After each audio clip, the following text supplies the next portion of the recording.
showpiece of the season for the lower divisions offers, as ever for the clubs, a memorable day at this famous old football arena. For Tranmere, led up by manager Johnny King, it's a return trip then, of course, after last year's success.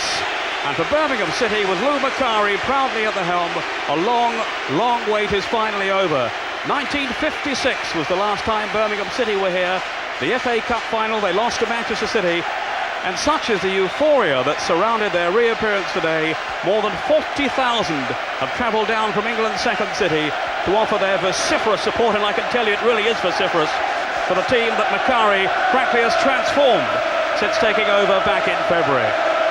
Well, Tranmere's following isn't anything like so large, that's for sure, but they have another date here too.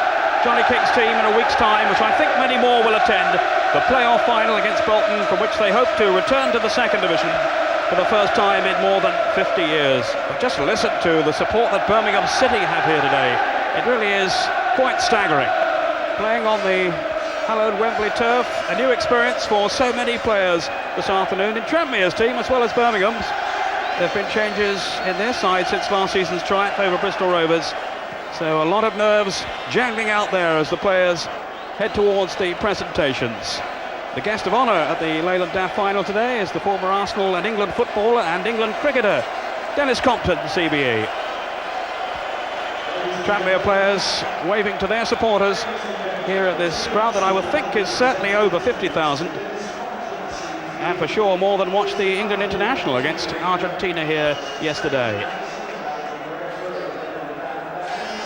Well, Ron Atkinson, you were here yourself not so long ago, of course, with Sheffield Wednesday and the Rumbelows Cup final. How do you think the teams and indeed the managers out there are thinking right at this moment? Well, they should be enjoying it. I always feel if you come to Wembley, it's an occasion to be enjoyed. And I think both managers will have done their utmost to have made sure his teams are relaxed, that the teams are in the right frame of mind. Interesting thought there, watching Dennis Compton coming out there, Peter, being presented to the sides. He was actually playing Test cricket when Birmingham were last at Wembley. And we're also saying about the motorways, no M1 in those days and no M40. You've come down on those today, absolutely jam-packed. Must have been hard getting here back in 1956. Yes. But here the Tranmere players, introduced by their captain Eric Nixon then, who's taken over the skipper's role today. He was captain midweek for the second leg of the playoff semi-final. And Jimmy Harvey left out of the team. He's been captain for most of the season. And also Steve Mungal, who's injured. He's not in the starting lineup, so Eric Nixon gets his chance to captain a Wembley side. Eric Nixon, who was in goal for the two matches last season, and also played here a few seasons back in the full Members' Cup final for Manchester City. And there's Johnny King there meeting Dennis Compton. What an incredible job Johnny King has done. Just 3 years ago, a little more than that, Tranmere were bottom of the fourth division. And here they are now back at Wembley, and next week challenging yet again for a place in the second division. Well, now Dennis Compton going across to meet the players from Birmingham City. And Lou Macari was saying, Ron, he's a bit worried how worried they might be. It is such a new occasion for so many of them. Yes, that's right. I mean, you don't know how your players are going to react on the day. Some just live it and enjoy it and don't feel inhibited. Some completely freeze. Once again, referring back to the gentleman being introduced to the side, a cup winner himself with the Arsenal 1950. I mean, I think that's a marvellous touch, letting Dennis Compton be presented to both sides. Vince Everson, the captain of Birmingham City. Big smile from Vince, former Burnley player, of course. He was a third division championship winner with them back in the early 80s. And Vince, rest assured, will give his all today, and I think that might just prove telling on the day. These Birmingham City players are very fired up. It means so much to the people of Birmingham. That's no disrespect to those of Liverpool, where Tranmere come from. But it's not such a fresh occasion for them, of course, having been here twice last season. Now there's Lou Macari. Well, there's a lot of speculation about his future. Perhaps he's moving to Celtic, who knows? But for the moment, that is right at the back of his mind. And he really has done a terrific job since taking over from Dave Mackay at St Andrews. There's the referee today, John Martin, the oldest referee in the Football League. Not 52, as some people are saying. He's not quite 52, Ron. He's approaching it, he says. I prefer to be called experienced. That in itself is a tremendous achievement. The referee at his age being given a major final. And his two linesmen, Bob James from Stowmarket and Alan Streets from Sheffield.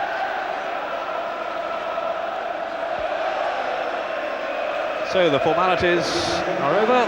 Now the national anthem.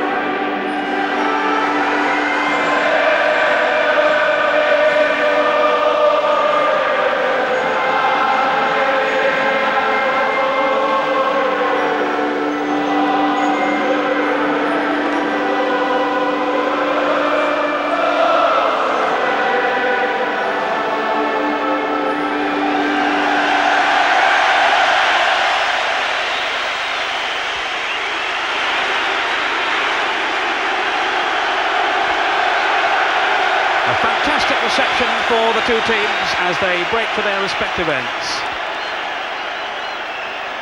Well, now then, to check on the two teams. First Birmingham City, and from the 17-man squad that Lou Macari's been preparing in Spartan surroundings at Reading University, this is the 11 that he has plucked for on this momentous day for Birmingham. Martin Thomas, the Welsh international, in goal. 2 is Ian Clarkson. 3, John Frayne. 4, Mark Yates. 5, the captain, Vince Overson. 6, his central defensive partner, Trevor Matthewson. 7, Dean Peer. 8, John Gale, the former Wimbledon striker. 9, Phil Robinson, who played at Wembley for Notts County against Tranmere in the playoff final last season. 10, Nigel Gleghorn, such a key player for Birmingham City. And wearing 11 is Simon Sturridge, their leading goal scorer, who's recovered from a calf injury. So, Ron, how are they going to shape up? Yes, I think they'll play in the familiar way, the way they played against, and played so well, I might add, against Brentford in the semi-final. They'll play a 4-4-2. They have a little bit of a problem on the right-hand side of their midfield, with Rogerson not being fit. So they'll play Yates. I think they'll play Yates out there, who really is more suited to playing a more central midfield role.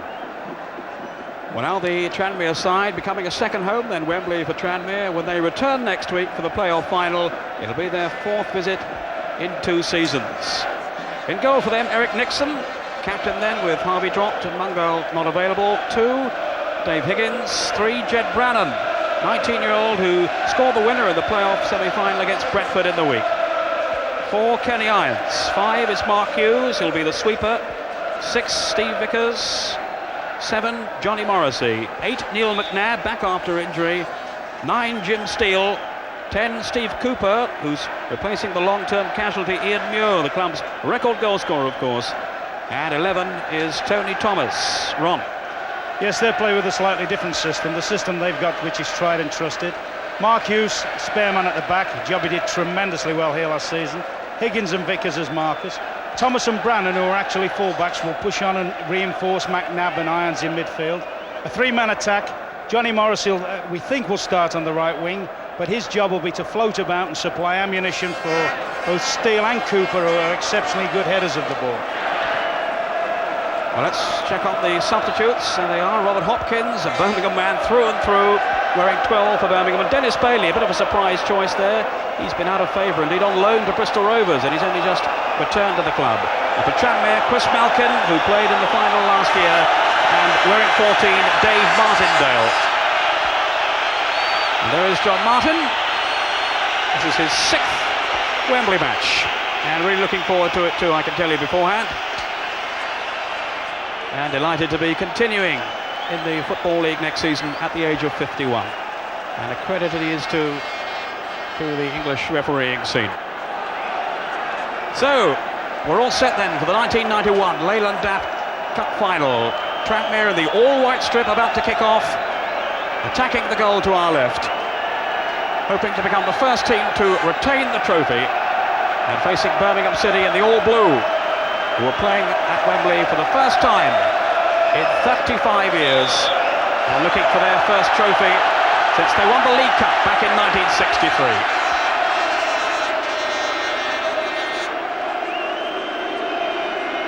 An early touch for Eric Nixon, an experienced goalkeeper. And he's had an outstanding season for Tranmere, and I'm told was absolutely devastating in midweek when they came through against Brentford. Tranmere to reach that playoff final next week.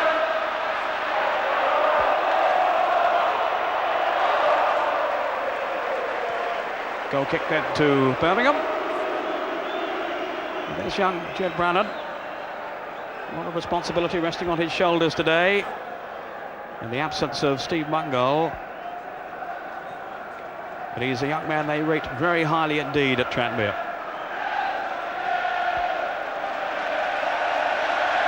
Martin Thomas, once of Newcastle, and a spell too at Tottenham in his early days, although he never made the breakthrough into the first team. But he's had a terrific run in the Leyland DAF this season. He saved a couple of penalties in the first round in the shootout against Swansea. And he's only conceded 2 goals in 7 ties. Cooper.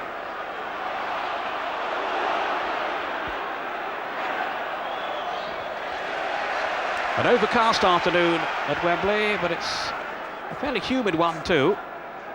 So it is going to be rather warm out there for the players.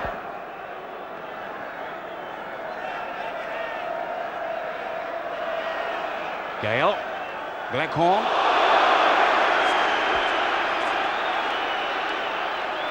Thomas with a pretty fierce challenge. Gleghorn, so instrumental in Birmingham's progress to this final. A lovely passer of a ball, Gleghorn. Former Ipswich and Manchester City player. In towards Gale, who got up highest. Some confusion. Overson got in. And Mathewson too. So both the central defenders making an impact there.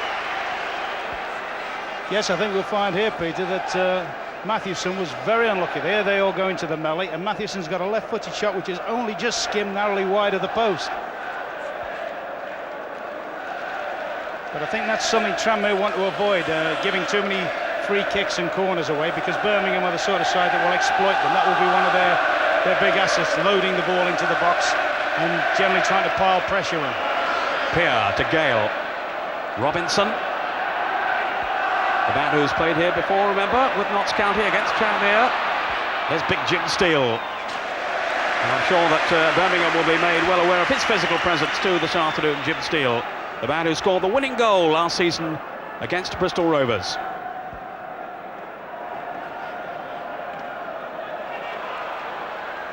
Higgins, who came across. Here's Robinson. Higgins again. Dave Higgins, who missed both the finals last season at Wembley because of suspension and didn't thank me too much for reminding him of it beforehand either. He was actually sent off on the last day of the season, much to his chagrin. Now this is Mark Hughes.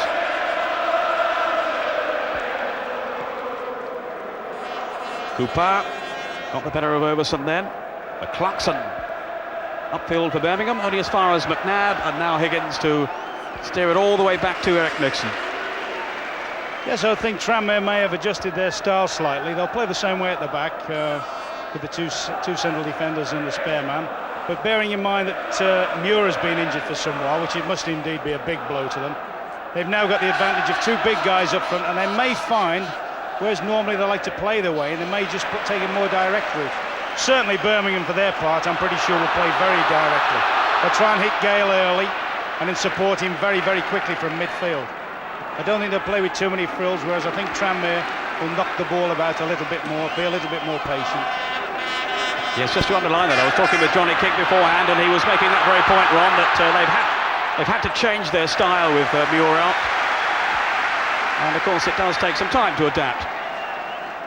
But Cooper's come in and done well in recent matches. Indeed, he scored 4 goals in 5 games.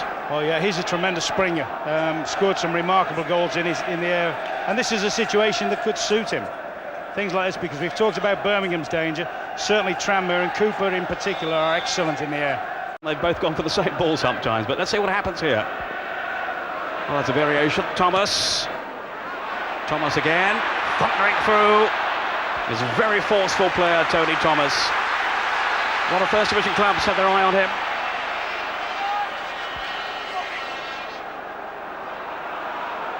Now McNabb, he'll be the playmaker in midfield. Morrissey's cross, and another corner.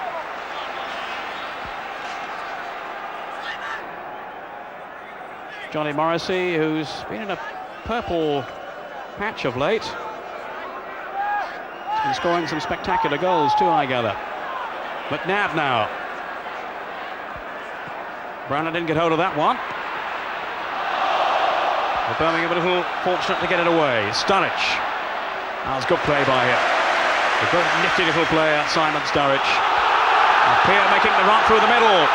Can he get away from Brannan? Well, he almost did. And the youngster stuck to his task well then. He did very well. That's typical of Birmingham's link-up though. They'll hit a ball forward, and you'll see Dean Pierre, who's got a tremendous engine, and also Robinson try and make what you call in the game third-man runs. As he goes up into the front players, they will be sprinting past McNabb and Irons and try and give very, very good attacking support from midfield. Well, Lou Macari has seen so far a pretty attacking game from both teams. Plenty of positive ideas at the start of this Leyland DAF Cup final. Lou Macari, I'm sure he wouldn't have dreamt just 3 months ago he'd be leading a team out at Wembley.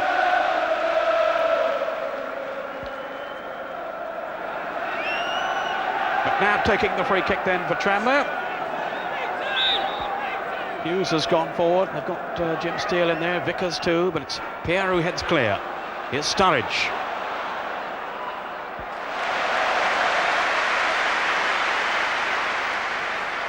Leading goal scorer with 9 so far for Birmingham City this season. Yeah, good little player as well, Sturridge. Good tight control. Looks as if he can nick goals. I just wonder, with the fact that Bailey's on the bench, whether there is still a doubt about Sturridge. There was an injury doubt leading up to the game. I wonder whether Lewis put Bailey there. He was a similar type of player, much of as a precaution for the latter stages. Yes, he's had a calf injury, Sturridge, but seems to have recovered from it. And it was Sturridge, of course, who scored the winner in the area final against Bradford. This is Vickers.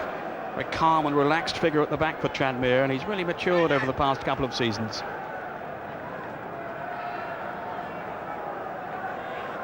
Higgins. Now then to Hughes. Thomas. That was out of play. It's a Birmingham throw.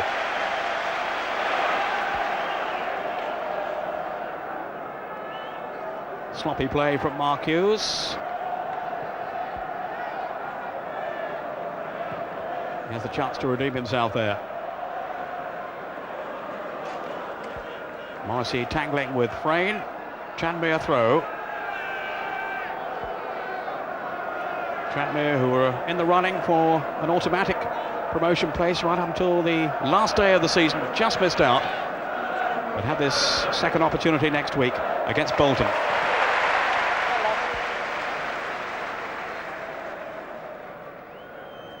And I think, Ron, they have to put that out of their minds today and just concentrate on this one, really, Tranmere. Very much so. I saw a comment that Johnny King thought last year distracted them, that they missed the playoff, winning in the playoff. I would have thought it was a good thing for them in a way to keep playing and keep match sharp, particularly in important games like this. I can't see that this being a big disadvantage to them. I think he just felt maybe the games were too close together. But anyway, let's pick up the free kick here. There's Gale, who's making a real nuisance of himself in the air. Robinson.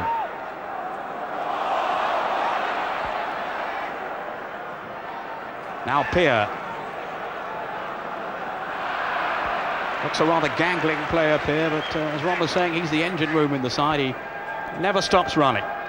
Yes, I think if they have a criticism about him, he makes these runs, as we saw earlier, and doesn't finish enough. He doesn't get on the score sheet enough. But you made mention of another Birmingham player a few minutes ago, Cleghorn. Now, if the game started going his way, he could be the man to exploit Wembley. Wembley looks made to measure for a player of his type, if he can get the space for himself. There he is, great crosser of a ball, Nigel Cleghorn. 10 minutes gone, no score. Steal for Tranmere.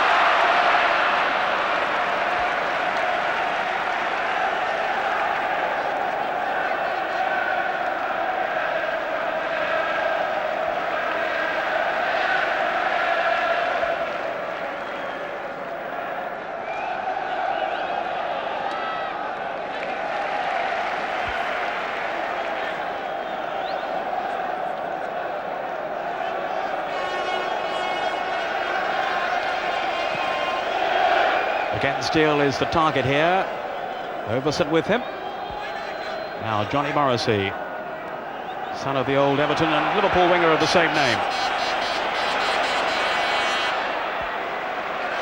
And a winger certainly in the old tradition, Johnny Morrissey Jr. Hughes. Not from Steele. Didn't find Cooper though. Gleghorn. Plenty of movement up front from Sturridge. Well read though by Vickers. Now Gale spreading the play well. Here's Clarkson.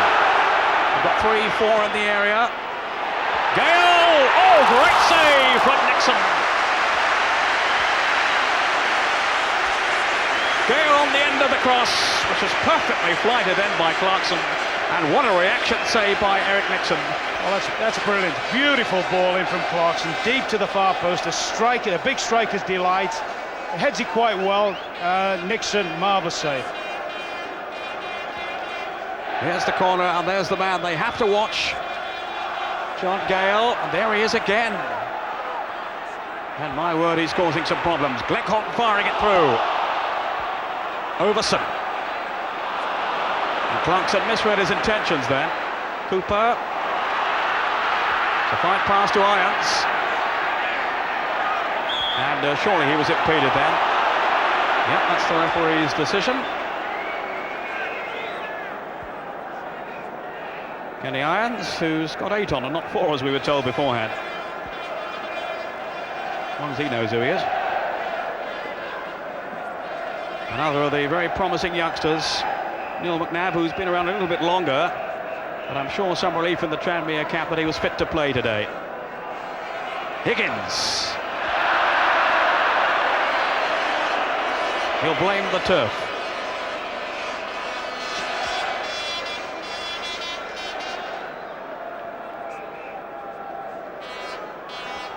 Shake of the head from Dave Higgins. Not renowned as a goal scorer.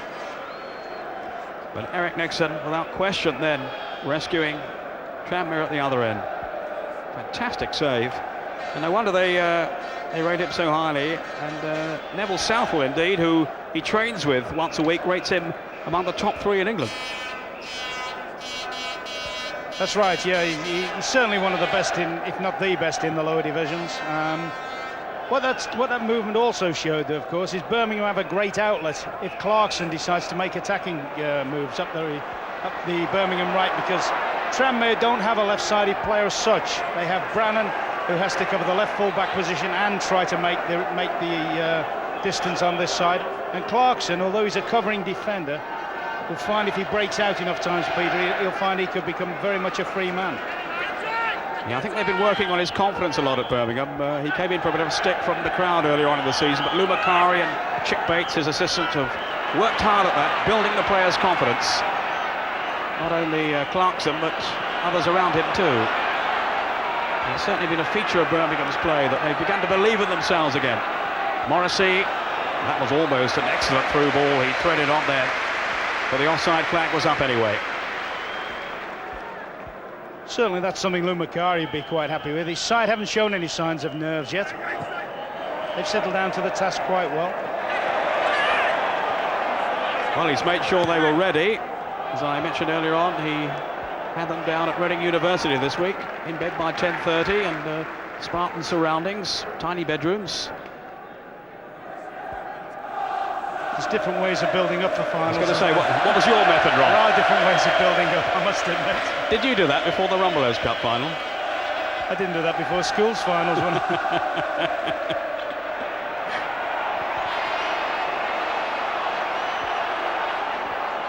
Clarkson. Oh, excellent play then by Hughes. He always looks so comfortable in possession, Mark Hughes. Fouled then by Overson. Yeah, he had a super game here last year. In fact, we gave Thomas the man of the match award, but he's very, very close to this fella on the ball now. Mark Hughes ran him very, very close for the man of the match award last season. And of course, playing the sweeper system depends on the reliability of the man in the sweeper's role, and Mark Hughes fits the bill. 29 now, and playing the best football of his career. But he'll have to play it with another ball in this game. They've swapped it over. Referee John Martin is happy now. Oh, looks all right to me. Hughes with the free kick. Steele was battling in there, no joy though. And time for Clarkson to shepherd the ball back to Martin Thomas.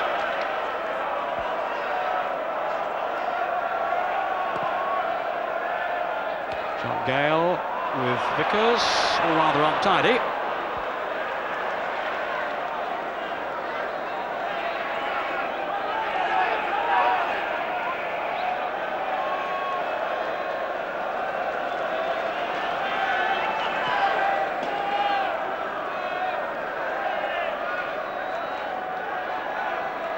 Tranmere, who came through against Preston in the area final. A big 4-0 win in the first leg that did the damage.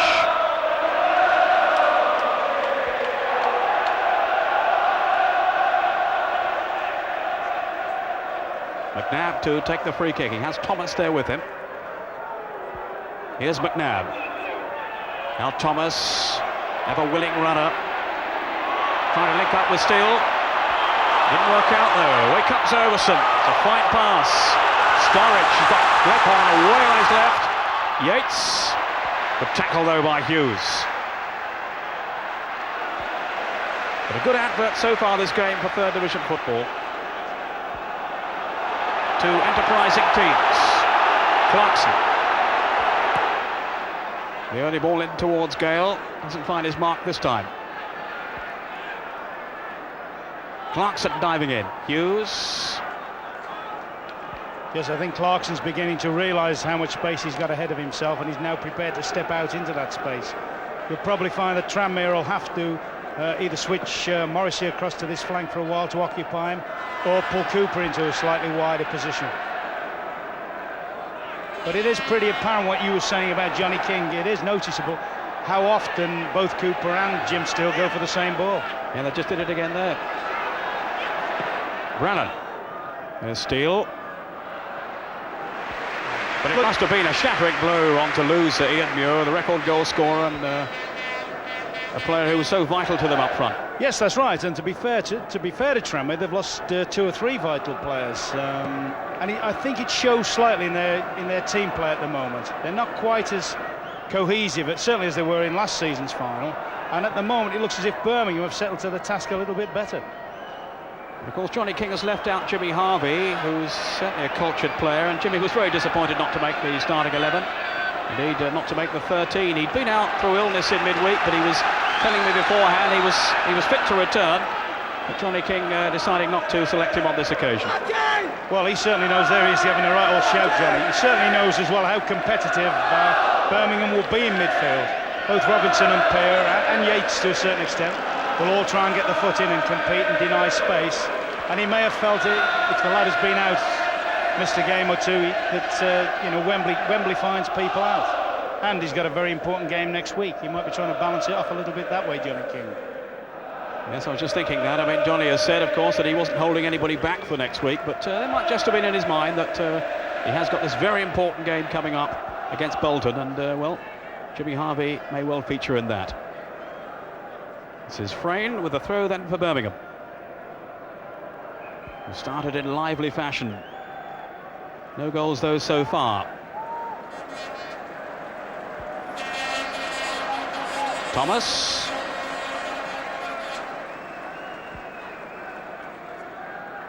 "20 minutes into the first half. Birmingham 0, Tranmere Rovers 0, the final of the Leyland DAF Cup for 1991.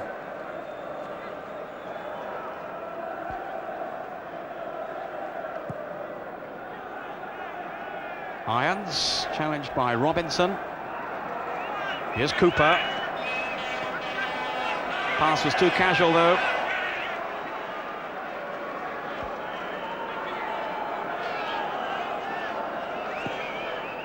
Clarkson's long ball as Sturridge goes chasing through, and there's a goal from Sturridge. Birmingham ahead just before the halfway point in the first half, and the persistence of Sturridge paid off to the delight of the Birmingham City following, and the leading goal scorer strikes again. Yes, that's a deserved goal. Nixon won't be terribly happy the way he's run past the ball there. Full marks to little Sturridge. He's read the flicker. Once again, the long ball coming up from Clarkson. A touch on here by Gale, a good touch on. Now I would just wonder whether Mark Hughes will be a little bit disappointed he hadn't taken up a good covering position there. But that, as you say, is a triumph really for persistence, because Tranmere were very, very much in terms of defenders, very much numerically outnumbered Birmingham there. Tranmere won't be very happy at all with conceding that, but the little fella's battered his way through for a goal and he's off his own there. It's a bad goal to concede, but an excellent one to score, and Sturridge is the hero now of Birmingham. And fullbacks to, of course, to Gale for the flick on, and we saw again there the menace of the danger of Gale in the air and the finishing of Sturridge. Tranmere looking to bounce straight back. Steele didn't really win it in the air though. Brannan taking the throw. Thunderous noise from the Birmingham following. Over 40,000 of them here today. Irons spreads it wide now then to Thomas. Steele wanting a cross in the middle. Now, has he taken it too far? He has. Goal kick to Birmingham. Well, no emotion on the face of Lou Macari, and he will be as delighted as his fans. But Sturridge has given Birmingham City the lead. That's a goal Lou will personally enjoy, because that's very, very reminiscent of the sort of goal he used to get. Brave, going in where it hurts and seeing only the ball. I mean, there's a fair chance he might have got kicked to death there, the way that the Tranmere defenders converged on him, but he thought of nothing else but scoring a goal. Gale who made it. And the combination has paid off once more. John Gale has taken his time to win over the Birmingham supporters. Sturridge has been in and out at times, but now they do look a very effective partnership. Hughes with the free kick. And who was back there to hit it away but John Gale? Higgins. And the Birmingham fans can hardly contain their excitement now. They've waited a long time to go back to Wembley.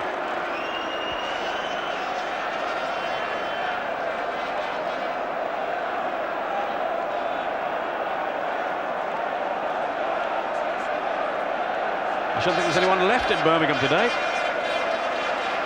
McNabb. It's a free kick to Tranmere.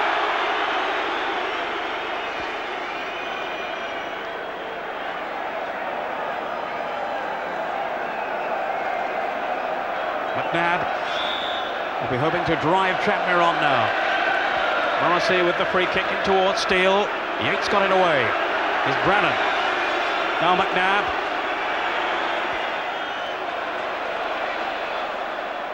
Irons with Clarkson. And a free kick to Birmingham.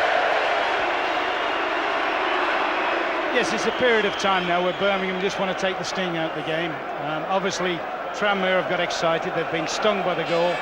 It's important now that Birmingham, from their point, just keep steady, keep the shape, try and cool the game down for a little bit, and then make another surge. But they've just given one or two free kicks away, which I don't think Lou Macari would be terribly happy with. That builds up pressure on themselves.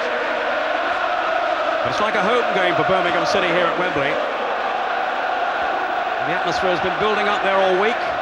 Ron, of course, lives in Birmingham. Indeed, I think he owns most of it, but the atmosphere has been terrific up there, Ron, isn't it? Oh, yeah. I mean, they say these competitions are very minor, but you can see, it means an awful lot to the people of Birmingham. As indeed it did Bristol last year. I mean, Bristol brought a heck of a lot of supporters here last year. Well, I've got a feeling that Tranmere will have a lot more following them next week. in the playoff final. 25 minutes gone. Birmingham 1, Tranmere 0.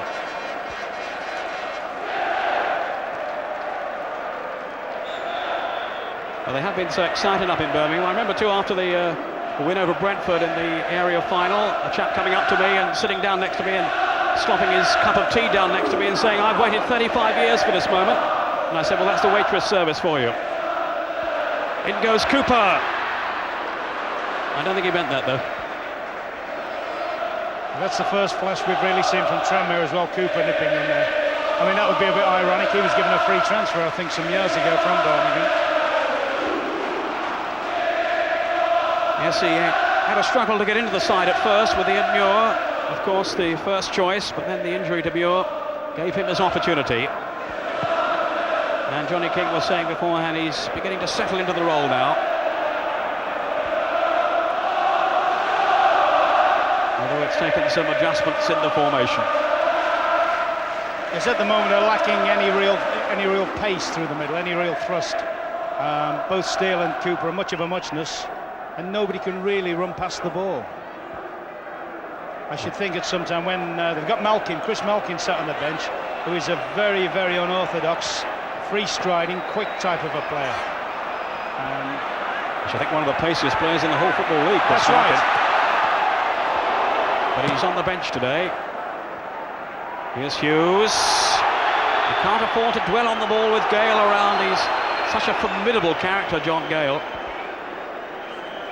Yeah, certainly Mark Hughes hasn't looked as comfortable. He's looked comfortable when he's had 20 or 30 yards of space to play, but when people have tightened him down quickly like Gale has done here, he hasn't looked quite as alive as I've seen him in the past. Well, it was a good leap then by Cooper, but he didn't make contact. Higgins did, but unfairly. Free kick to Birmingham. You also wonder, of course, Birmingham haven't played for a while. You know, they've come into the game relatively fresh, whereas a lot of Tranmere's efforts and energies have been channeled into trying to get themselves promoted. Yes, Birmingham have devoted the week to preparing for this final.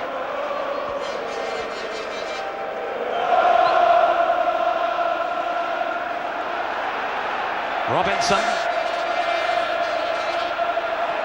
Dean Pearce. Well, he says himself he should score goals more often, but he'll not do so like that. I think Vince Overson there, coming back from that melee, he feels that he possibly should have had a penalty. Jim Steele wrapped himself round him a little bit. Yes, it all looked rather untidy in there, but Overson felt he had a case. Big imposing figure, Vince Overson at the back for Birmingham. And he will certainly lead by example today. Gleghorn now. Reckless tackle by McNabb. Little bustler in the midfield for Tranmere. And they'll need him to be at his best now if they're to pull back on level terms. But it's Birmingham pressing. Mathewson to take the free kick. Up towards Gale and Overson. Gleghorn.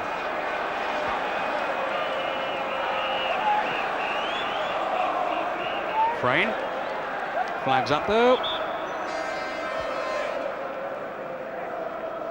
Certainly no question at the moment, though. Lou Macari will be much the happier of the managers, even allowing for the fact his side have taken the lead. Johnny King won't be. His side haven't really settled into the pattern that they can play so well.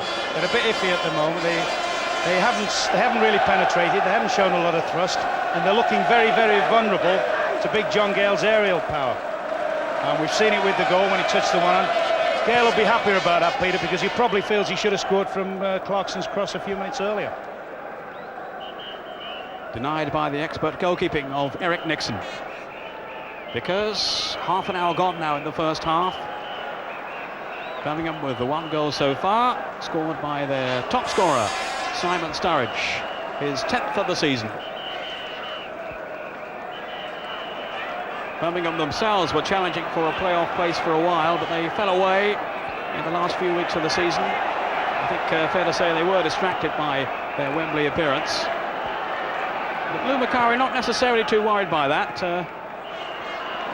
I think he feels there's no point in going up if you're not ready for it, and he wouldn't mind another season to prepare for a serious stab at promotion.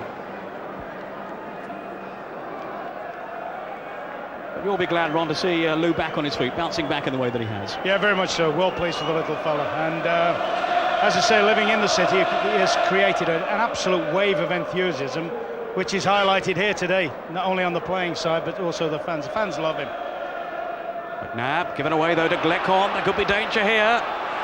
Pierre didn't really strike it too cleanly though. In fact, he came back off Sturridge. McNabb. Now Higgins. Off goes Sturridge. He's got Gale in the middle. And he couldn't turn Mark Hughes, who just kept his feet there. But it was a dicey moment. Almost exploited by Sturridge, who's very, very nimble and pacey up front. And a predatory finisher too, as we've seen. Away by Morrissey, the ball was out of play though. And I think the linesman was giving it one way and the referee the other. You can have the casting vote, Ron. So Tranmere. I certainly think Tranmere look unbalanced at the moment without no natural left-sided player. It may well be that if Morrissey switched across to this side, possibly they feel Cleghorn will get too much space for Birmingham on the other side and start to create a few openings. But I think they've got to look at their own game and say, you know, they really haven't built up any momentum. They've had a couple of little half situations, but nothing serious. Whereas Birmingham have threatened 2 or 3 times, have scored, and in fact look the more likely now. Matthewson, beaten in the air by Steele. Gleckhorn away. An extra incentive too for the Birmingham City players, or many of them anyway, playing for their futures next season. Lou Macari has been told to trim his staff, so there'll be some important decisions to be made on that front fairly soon.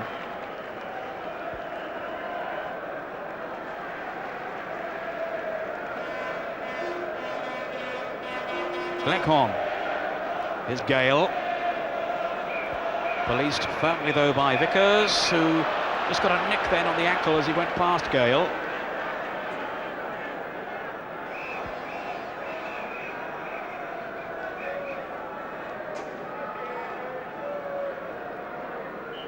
Hughes with the free kick.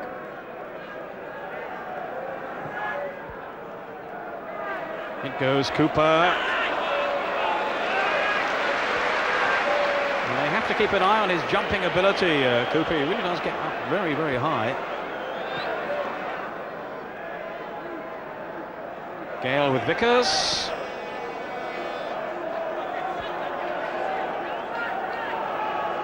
John Gale with 8 goals this season, having joined them from Wimbledon last winter.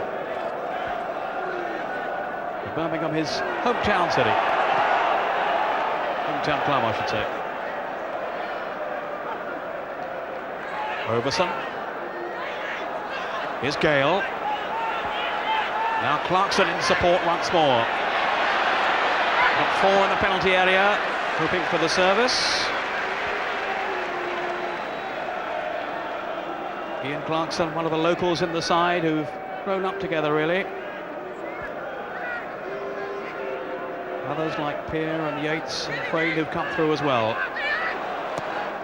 Clarkson, another dangerous ball in. Gale once more on the end of it. Well, we can see that's certainly a main avenue for Birmingham to build up. Clarkson, all the space in the world, builds it up. Beautiful curling ball, and that's about the 3rd very, very good cross he's made. Gale's got to cross his marker very well. Once again, unlucky. He's hitting the crosses in with pace too, and Gale there rather unlucky to guide that one beyond the post.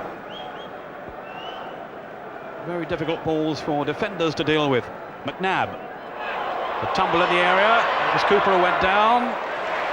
Appeals in vain towards John Martin, who scampers away and says, "Don't be ridiculous." In fairness, there weren't too many complaints from the Tranmere players.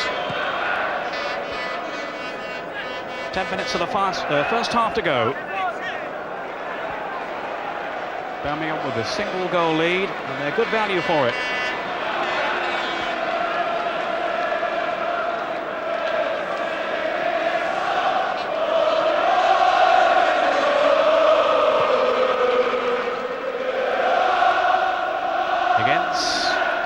Overson. Now Frayne.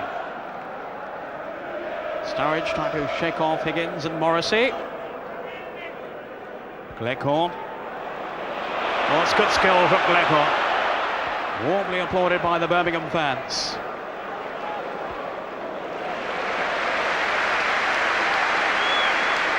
Yes, at the moment Birmingham have established themselves in midfield. They're completely overrunning Tranmere in midfield. And I think if that continues to happen, I think you'll see Nigel Gleghorn's skill start to flower. And we've got Dean Pearce and Robinson are doing what we call the ratting jobs, going and hunting the ball. Can't seem to be that touch more urgency about Birmingham City. Although McNabb went in firmly enough then. And Frayne made no real attempt to go for that ball, and I think has an injury. Yes, he's calling there for some attention. Oh, that's a nasty cut in the eye of John Frayne.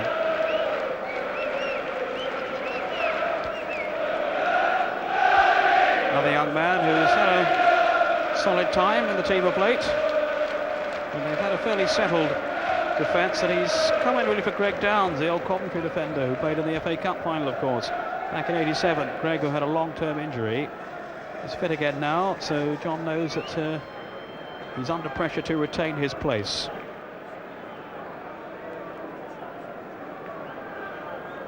Dennis Bailey, one of the two substitutes for Birmingham City.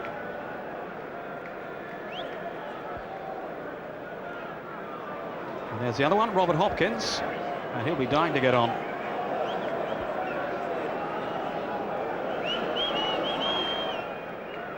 And here we can see what happened to Frayne again here, and he got caught in the face. I don't think there was anything intentional there, just a scramble for the ball, and John Frayne came off worst. Birmingham with this huge following today, and their biggest fan is here, Jasper Carrott, the comedian. He was playing in the charity game beforehand and was dancing around in front of the Birmingham fans as if they won the cup already, and he got a terrific reception from them.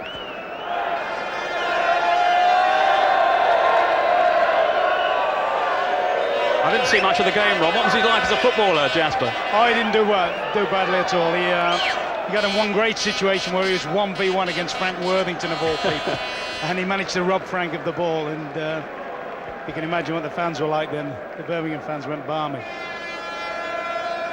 And Jasper Carrott will be relishing this day as much as anyone.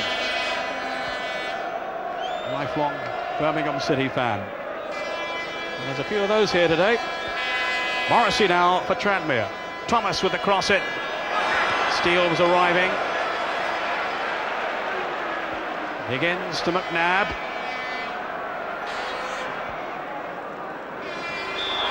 Too easily dealt with though by Mathewson, who was held back anyway.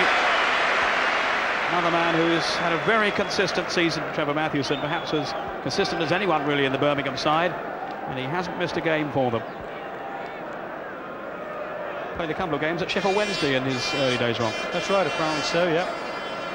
Always been very impressed whenever I've seen him play for Birmingham. He does an equally good job at left full back as well. I'm just wondering that when Frayne had the knock, if that had been so severe, whether he might have switched into left full back. Higgins pumping it forward. Good play then by Morrissey. Thomas to McNabb. Morrissey once more. And he's the man who might just turn things for Tranmere, Johnny Morrissey. Very tricky customer. I've been talking about him switching to this flank to try and occupy Clarkson a bit more. I also think when he's playing on the right-hand side, he blocks young Thomas's runs up from behind him. I mean, last year Thomas was powering up and down from the semi-full-back midfield position and made some great attacking sorties. At the moment, he just seems to be staying there. Let's see what happens with Sturridge first in this little situation. Hoping to Bennett from the pass from Yates. But that's competent defending, though, by Higgins. Until he gives it away to Yates. Driving through from the midfield, Gale. And he had the strength then to shake off Vickers! And scores Birmingham's second! In the most emphatic fashion. Lou Macari off the bench applauding, and well he might. A cracking shot then by John Gale. Oh, That is an absolute blinding goal. He shows great skill here. I didn't think he possessed that sort of skill to lose Vickers. And I must admit, when he hit this, I thought he would have to go for the far side of the goal. He's hit that past, we'll probably see it from behind better here. Superb link up there from Little Robinson. Good turn. Now from there you would think you'd have to beat Nixon at the far post. He's rattled one past the inside on the near post. That is a magnificent goal. 5 minutes to half time, and Birmingham have taken a 2-0 lead. And how about that then for a strike from John Gale? That's his 9th of the season. I don't think any of the previous ones will have given him as much pleasure as that.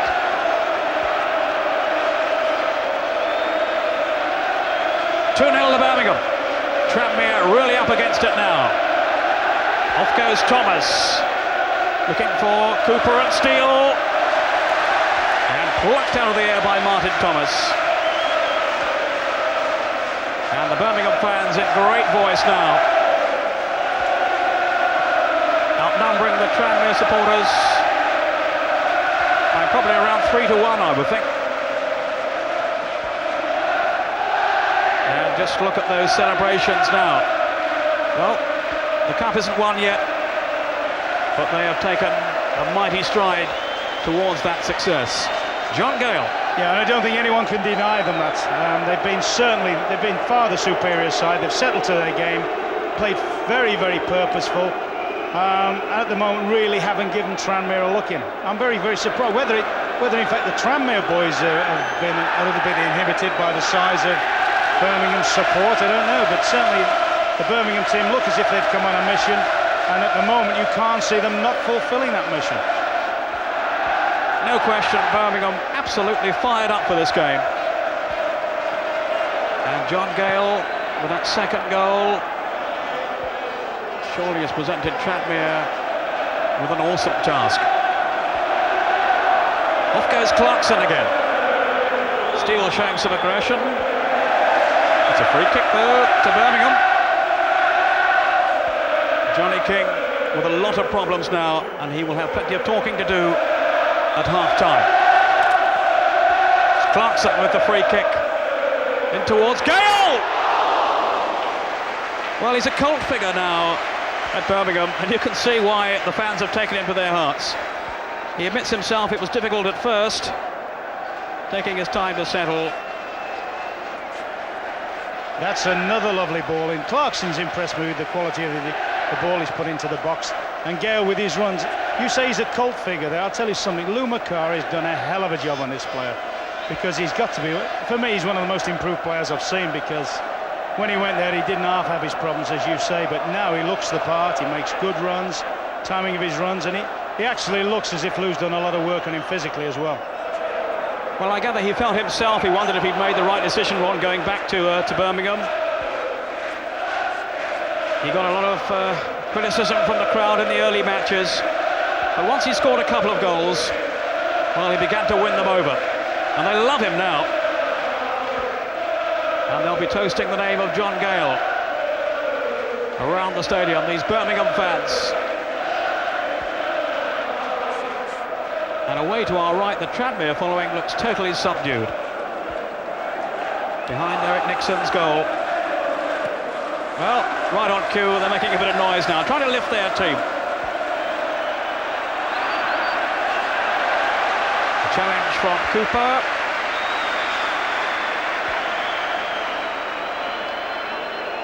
And the decision going Tranmere's way. Brannan with the throw. They badly need a goal now before half-time to raise their spirits, Tranmere. Birmingham have certainly had the better of the first 45 minutes. We're almost now into injury time, just a little bit to add on from referee John Martin.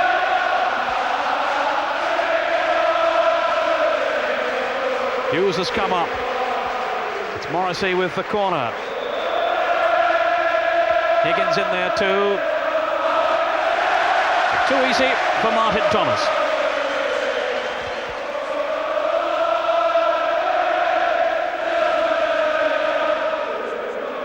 Fantastic scenes of joy among these Birmingham supporters.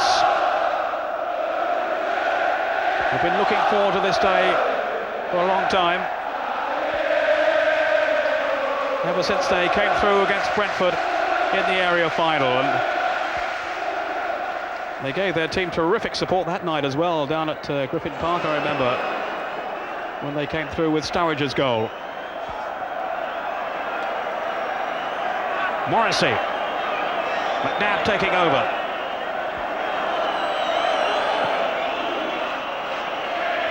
Cooper. Gleckhorn.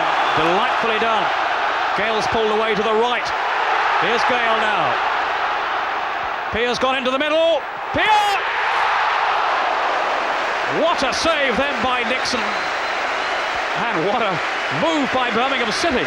Well, wherever you've watched football all through the season, you'll not see better quality than that. Superb threaded through ball by Gleckhorn.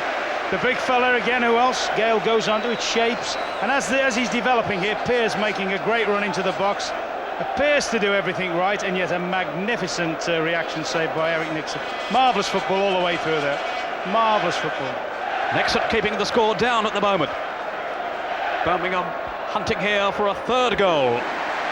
And there's Nixon to the rescue again for Tranmere. And that really was a stunning save from Dean Pear. There's the half-time whistle, and the cheers, or the roars really, of the Birmingham fans will tell you how delighted they are with the way their team have played in this first half. John Gale with the second goal after Simon Sturridge had put Birmingham in front.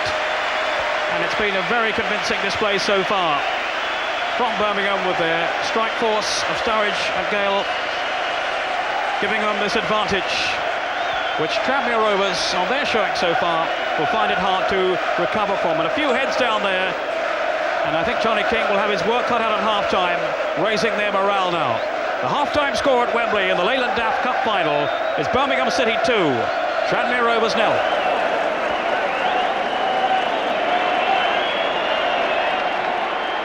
The second half of the Leyland DAF Cup final.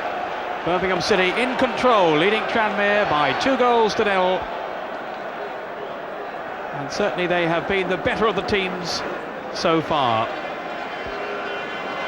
A little bit more determination about Birmingham City.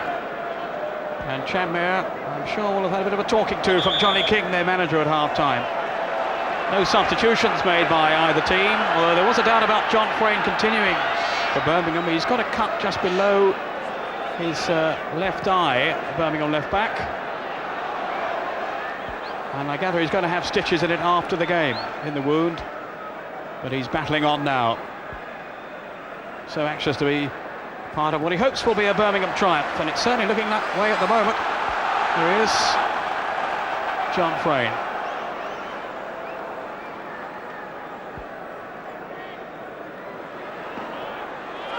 No problem really for Thomas, the shot from Steele. And he hasn't really, Ron, had a great deal to do so far, apart from taking some crosses, Martin Thomas. They haven't really extended him. No, that's possibly the first little bit of pressure of any sort that Tranmere have put upon him. It was noticeable then. Hughes went up, a long throw, straight from the kickoff. They push people forward. It looks as if they've obviously got to. They've got to try and build up some momentum, some pressure at Tranmere, because really they haven't contributed much at all in the first half. Higgins lost it then. Now Gleckhorn. In goes Gale. And he really has been such a constant thorn in Tranmere's flesh today, John Gale. A very aggressive striker. And it was that aggression that got him into trouble at Wimbledon. He had a much publicised set-to with Keith Curle. And in the end, John Gale left the club to go back to Birmingham. I think what must be good for him as well at the moment, Peter, he obviously realises he's got the sign on the defenders. The defenders are looking for him all the while, and he's aware of that, and that's pumping his own confidence up. And Ron Atkinson, I can tell you, couldn't believe how well John Gale had played in the first half. He shook his head once or twice and wondered if it was Cyril Regis out there. But it's John Gale, and he's been very, very impressive.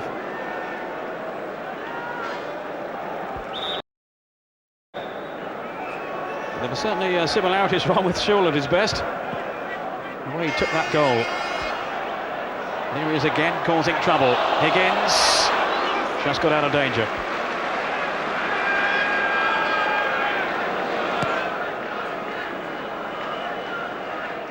Steele. Jim Steele, who's joining the police force next year. And he's certainly big enough to be a policeman. And he wanted to do so a little earlier, but they persuaded him to stay on for one more season.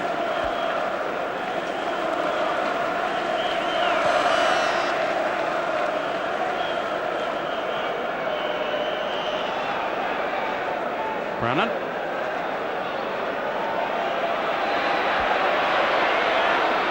And he got himself out of difficulties well then, before running back into trouble.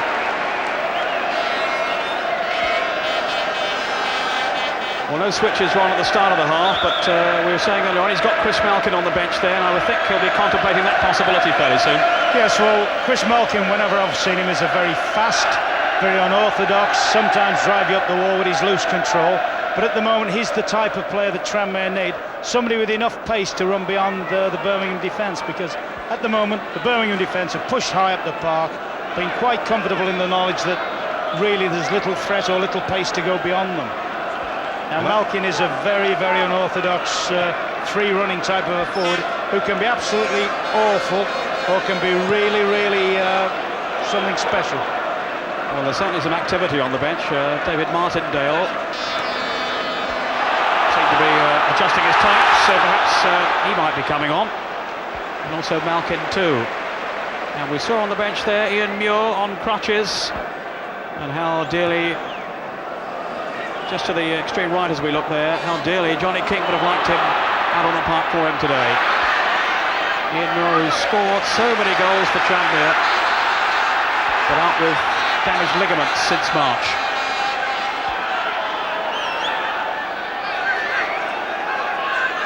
Indeed, he's got 8 of their 16 goals in the competition this season. Thomas with the cross in. Away by Robinson. Not very effectively though. Now Morrissey. What can he do here? Here's Thomas. And it's Gale back there helping out.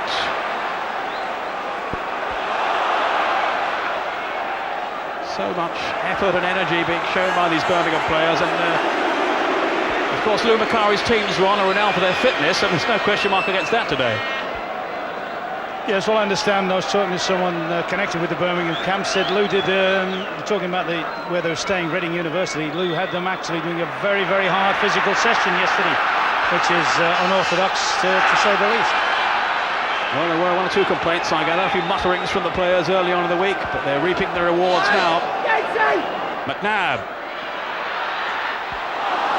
Well, it was too long for Steele, who was arriving in there, and also for Brannan. There is just a hint of momentum building up in Tranmere's play at the moment. The big guys are getting in there for some of the set plays now. Didn't reach Steele. Here's McNabb.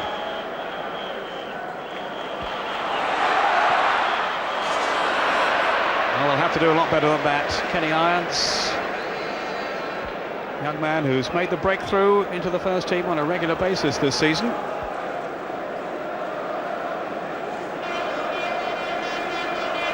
Former YTS lad.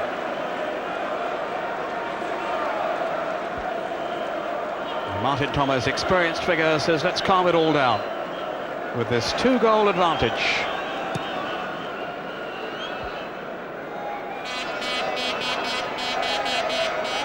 And a spot of rain in the air now, I think, at Wembley. Mathewson, commanding figure away. Not too much has got past him today.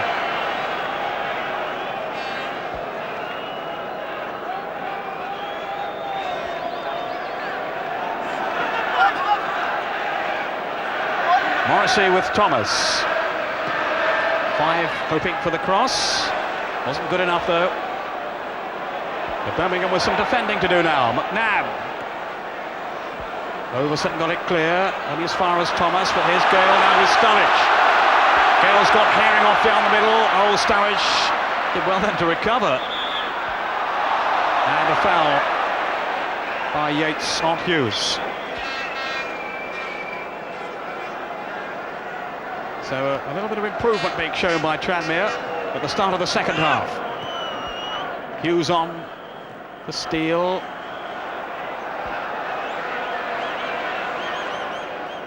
Gale breathing down the neck of Steve Vickers.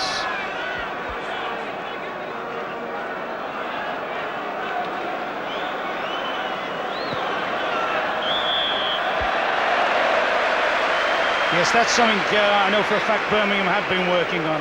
When Nixon brings the ball outside his box to kick, instead of the Birmingham back four dropping off, they're prepared to hold a tight line and try and catch them offside. It takes a little bit of nerve to do that, because you're always worried about somebody breaking through, but with the lack of pace in the Tranmere team, it's not such a big threat holding a line high up the field. Gale didn't win it in the air this time. Overson.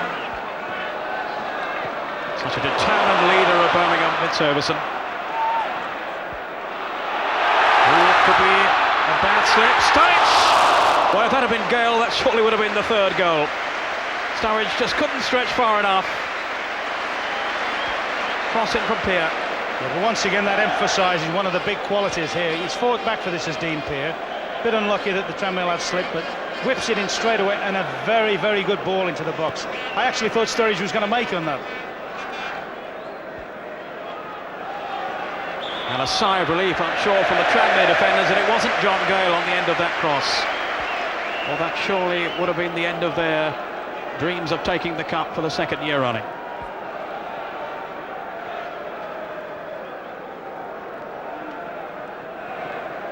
Sturridge. Now Clarkson. Yates, on goes Sturridge. Does he have the pace? Not quite. As the ball zips across the Wembley turf.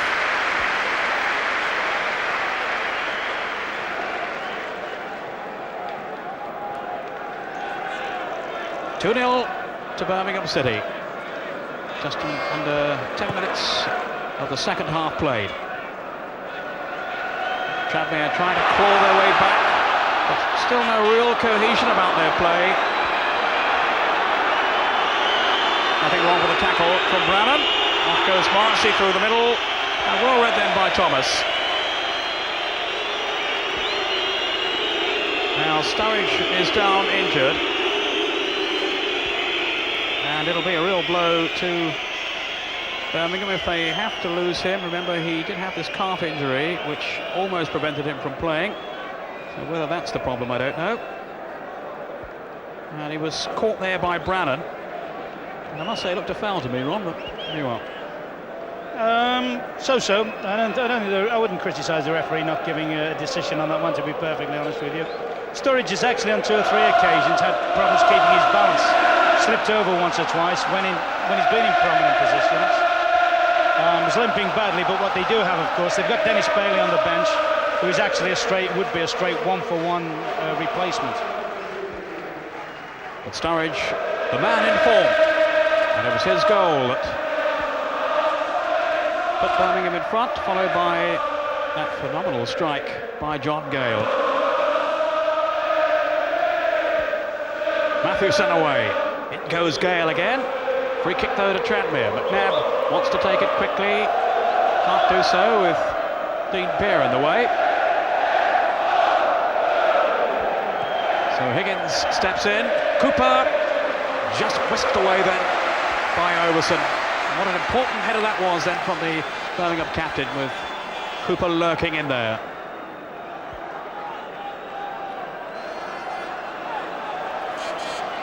Tranmere desperately trying to haul themselves back into this game. The whole cluster of players on that near post, and Vickers too at the far post.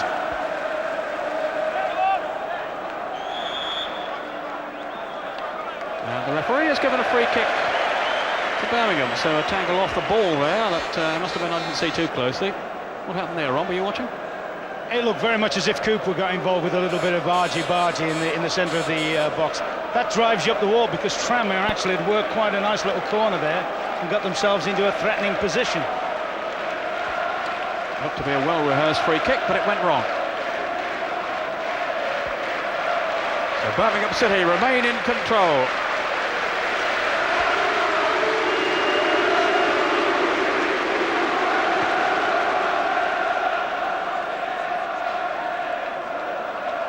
Pierre on for Gale.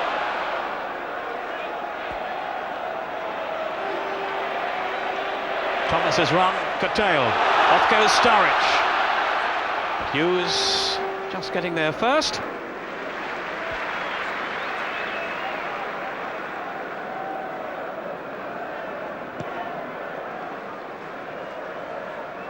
Tranmere, I gather, preparing to make a double substitution. Vickers and McNabb, the two to come off.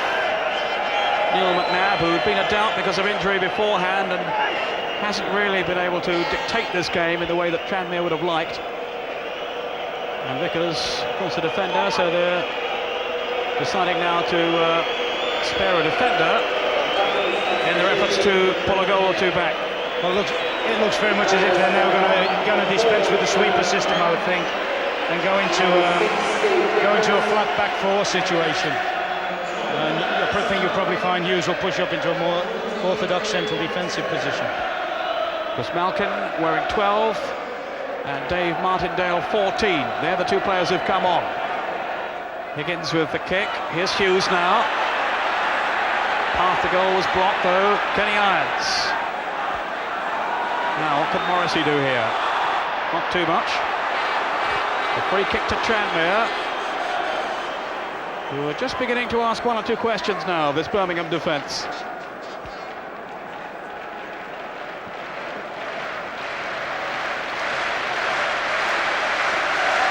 Overson organising the troops around it. A lot of movement in the area from Tranmere. And the header over the top from Higgins. Flag was up anyway.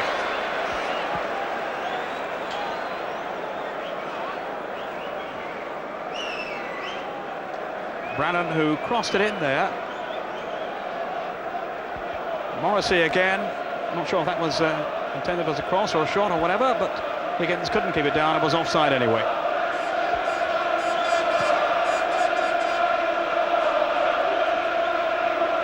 Cooper. Morrissey finding Brannan, making a good positive forward run here. Now Morrissey patrolling the left flank of this half, as Ron Atkinson suggested he might. Malkin.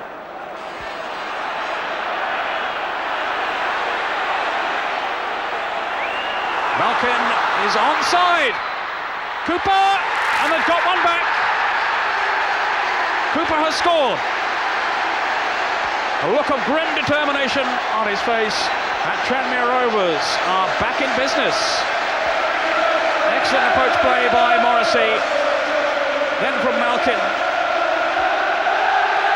Well, that's a lovely through ball from Morrissey. Malkin has held his run, stayed onside. A little bit of a scruffy ball in. Cooper will have enjoyed that. And all of a sudden now what's happened, Tranmere have actually pushed four forwards up. They're playing Malkin as an out-and-out right winger. Morrissey has switched to the left flank, although he was cutting in there. I think there might just have been a suggestion there. I don't know if it shows that of Steele being in an offside position. Not interfering with play might be added. That's great work by Morrissey. Malkin takes it up, and an excellent flick into the corner then by Cooper. And there's a new dimension on the final now. Birmingham 2, Tranmere 1. And it's the turn of the Tranmere supporters, although greatly outnumbered, to find their voices now. Cooper, the goal scorer. That's his fifth since joining Tranmere from Barnsley back in December. Could be a very valuable one indeed. Overson was, I think, elbowed then. Certainly caught by the arm of Jim Steele. Yeah, by virtue of the fact Tranmere are now playing with two out-and-out flank players, it means that Cooper and Steele will be pushed closer together. Won't have to concentrate on tracking defenders. They'll just have to concentrate now on getting in the box, which is exactly what he's done for the goal, Cooper. First half they spent a lot of time running wide, which was a little bit of a waste of energy and time, actually. Brannan wins it in the air. Birmingham are about to bring on Bailey. Sturridge will be going off. He had that injury a few minutes ago. Higgins. Here's Brannan. A little bit more zip about Tranmere now. They know they're back in contention. And certainly Birmingham will have to keep an eye on Malkin and his extraordinary pace. Malkin, who apparently can cover 100 yards in around 11 seconds, which is no mean performance. There he is. His first touch lets him down sometimes, apparently, but he's very, very quick.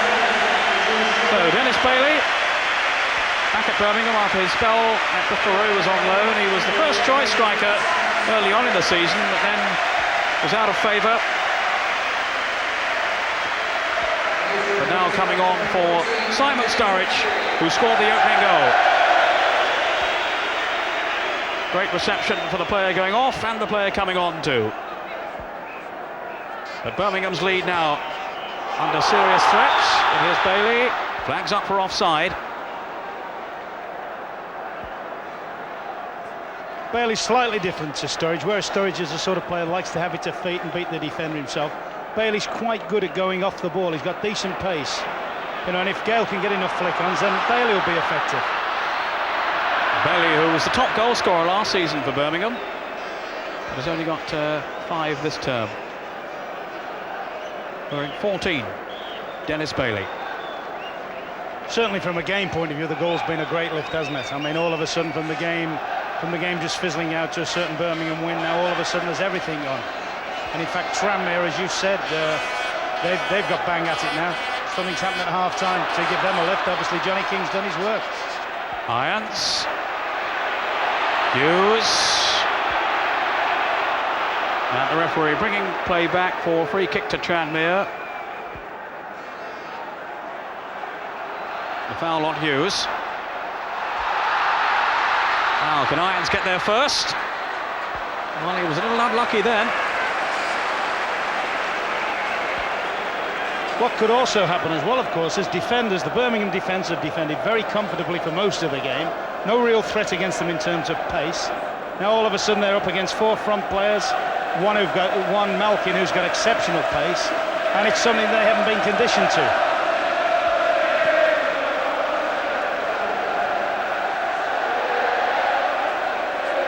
Malkin. This is Thomas.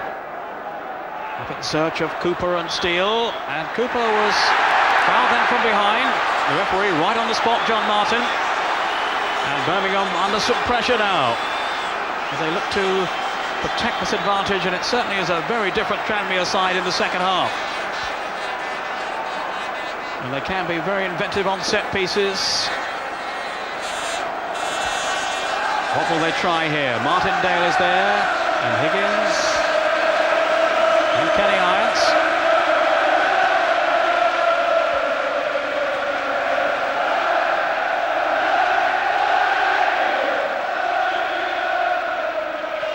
Through by Irons for a corner.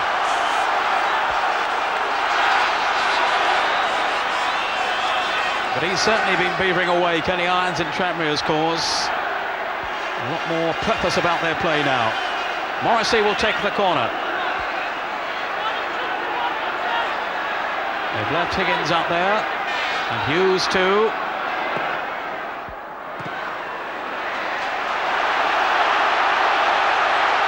Now, what can Bailey do here? He's got Robinson in oceans of space over on the far side if he can find him. Tranmere with plenty of defenders back now. Frain's cross. Irons didn't get it clear.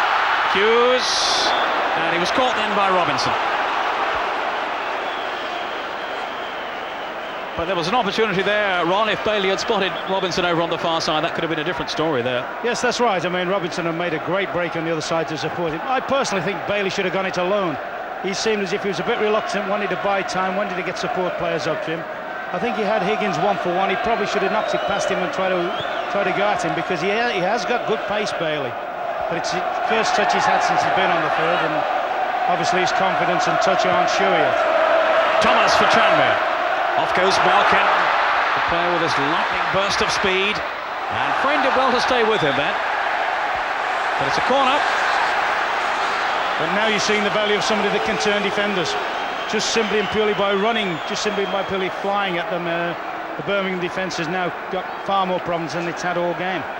I think Johnny King just felt that Chris Malkin had lost his way a little bit in recent times. He had a spell out through injury, so he didn't make the starting lineup, but he's certainly making his presence felt now that he's on the field. Morrissey, and a goal from Steele! It's 2-2! And the match winner from last season has struck again. And what an extraordinary turnaround here in the second half. Johnny King isn't getting too excited, but the Tranmere fans are. An inspired comeback by Tranmere, and that's a terrific header by Jim Steele. Yes, marvellous little piece of play here. Nice little layoff there to Morrissey. A very, very much a quality ball in. And Steele, he's done it for years. Drew one from the memory bank there. One of his specials. But it's been coming for a while now. Birmingham haven't really been able to deal with Tranmere's momentum. Well, he's never been a really prolific goal scorer down the years, Jim Steele, but you can always rely on him to pop up with a goal of that type. 2-2. And what a final we have on now. I should think Birmingham wish he'd have joined the police force a little bit earlier. He won't want to go now. Jim Steele, his 13th goal of the season.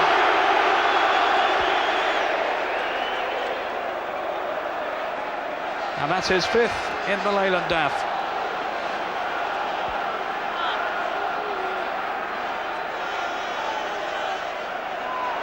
Bailey.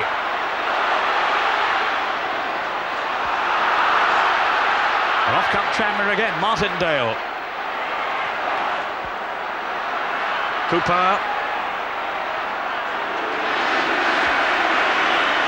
It's hard to believe, Ron, this is the same Tranmere side we saw in the first half. That's right. I mean, I'm just watching people like Cooper now. They look to have come to life. They look springy in their running and so forth.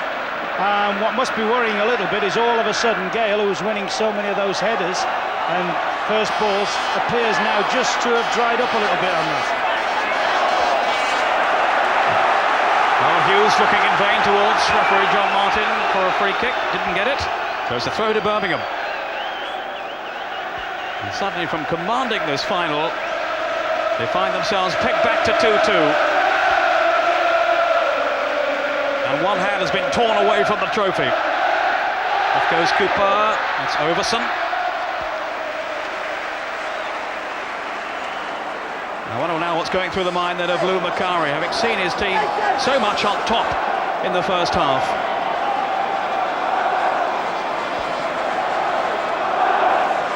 And just to remind you, if it stays like this at the end of the 90 minutes, we'll be in for extra time, and if need be, they'll then have to go to penalties.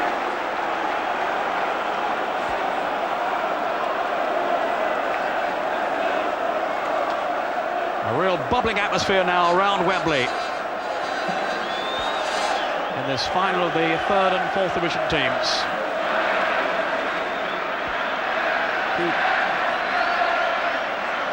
Well, Ron, which way do you think it's going to swing now? Psychologically, it's now with Tranmere. It's going to test Birmingham's character a little bit because obviously they look to have had the game well won, but Tranmere have come back from the dead. As I say, I think, well, I wouldn't like to predict a result, to be fair to you. I mean, the game's fluctuated so much, and so many performances have fluctuated. I mean, Birmingham's midfield, which was absolutely tremendous in the first half, now can hardly get a touch of the ball. Martindale to Steele. It's a fine pass sent to, finding Morrissey. Cooper. There's Gleckhorn away. Bailey to Peer. No, Martindale in so quickly. I'm told he had an inspired match in midweek in the playoff final, Martindale, and he's come on to good effect so far. Yes, he's looked exceptionally sharp. What he started doing now is winning a lot of the second balls, the balls that are knocked down. Whereas Peer and Robinson have been breaking up most of the play first half. They're not really getting a sniff of the ball at the moment. Tranmere really swamped in the first half in midfield, but it's certainly not the case now. Flags up. Flags up. Or offside. Also, I think it just shows a marked contrast to the halves. Clarkson, I don't think, has been over the halfway line this half. whereas in the first half he was constantly coming down and bombing in great crosses for Birmingham. Off goes Irons. Morrissey away to his left. This is Peer now.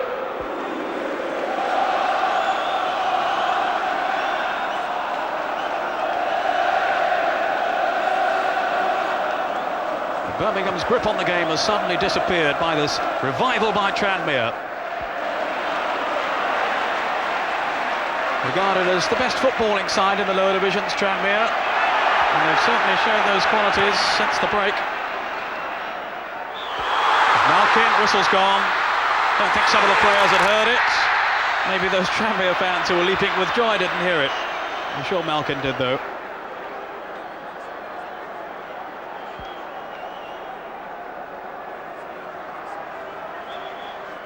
And I wonder now, Ron, looking back, how important those saves of Eric Nixon's were in the first half. Well, particularly the one off Dean Peer, right on the stroke of half-time. If that one goes in, they're never going to come back from 3-0. It's going to go on to about 5 or 6. But at the moment, he just did it. It's kept them in it, and you've seen the value of it now. They're possibly going on to win it. Eric Nixon, captain for the day, in the absence of Mungle and Jimmy Harvey. And he's given a captain's performance with some heroic stops.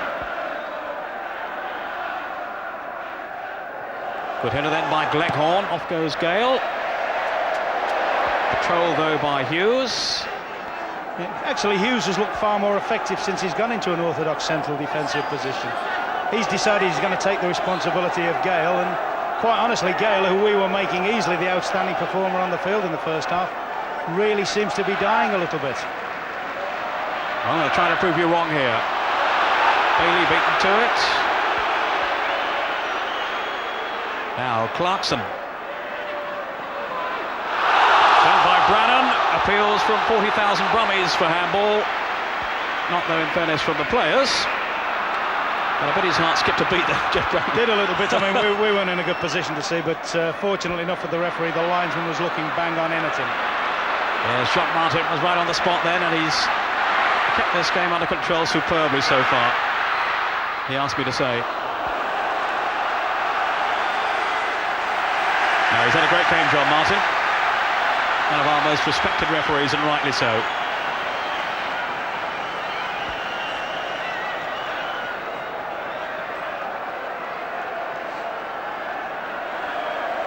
I wonder if they'll pull that short corner again. They have caught Birmingham napping throughout the game instead of just loading the thing in, playing a little one. Irons will take the kick.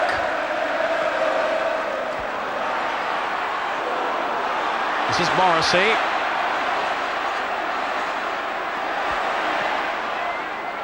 Didn't find Hughes or Steele. Shot from Brannan, charge down, and the linesman is flagging furiously down below us. In the meantime, young Jet Brannan with a problem. Of course, there is that situation. If the game does go into extra time, Johnny King has in fact used both his substitutes, whereas Lou has still got one left in the pack. Don't think he really had much alternative though, Ron. He had to do something to change the course of the game, really. Oh, very much so, and he had to go positive, and he had to go with I mean, the Malkin boy hasn't surprised me, because, as I say, I've seen a fair bit of him, and I quite rate him. The Martindale boy I haven't seen before, but he's looked a bit of bonus. He's given that composure and that little bit of zip. What about Lou then? What's Lou thinking now? Lou will be asking his team, which he always does, for more and more effort. That was a little bit misguided effort there of Big Gales there. He's nearly broke Brannan in two. Lou Macari, who's quite rightly, I think, declined to discuss any of the speculation about his future. And of course, Birmingham hoping that their performance today will persuade him that his future lies at St Andrews.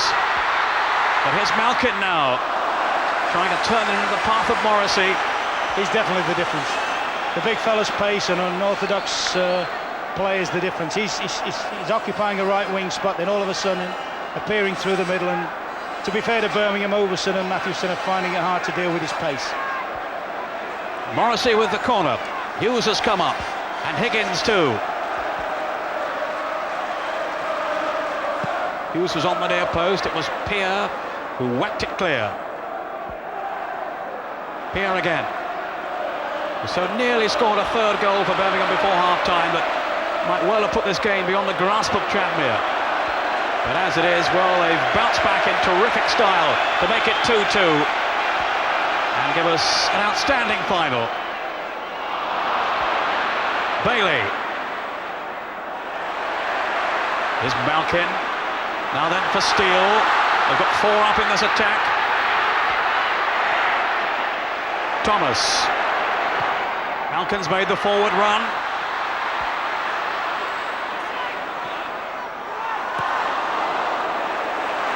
And again, it was the speed off the mark of Malkin that created that problem. Steele.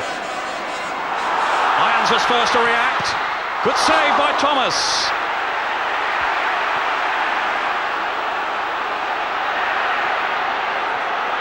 There's the other Thomas now, Tony, finding Brannan.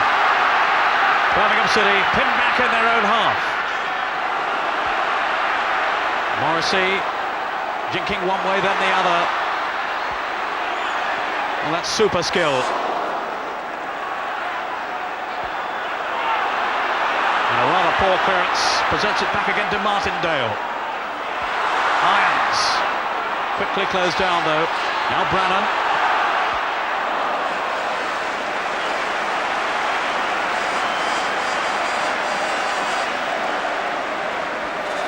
Jed Brannan, who was the hero in midweek for that winner against Brentford that took Tranmere into next week's playoff final. Young man who achieved England youth team recognition as well earlier in the season.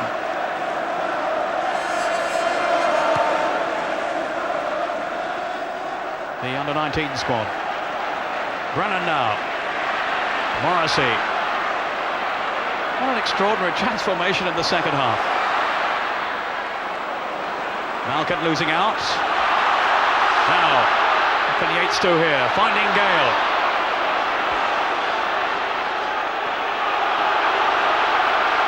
Frayne. This is Peer. Perfectly legal tackle though by Hughes. Overson. Yates on now then for Gale. He's got Bailey in the middle. Still Gale. This is Robinson. That was a fair strike. Yes, that's the best situation they've had in the half.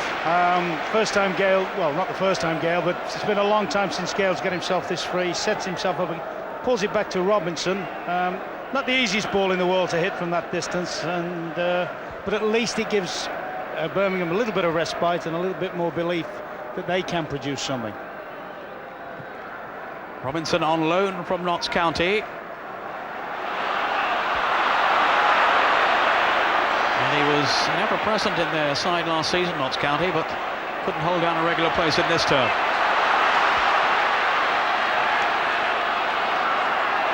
Martindale. Misunderstanding though with Thomas.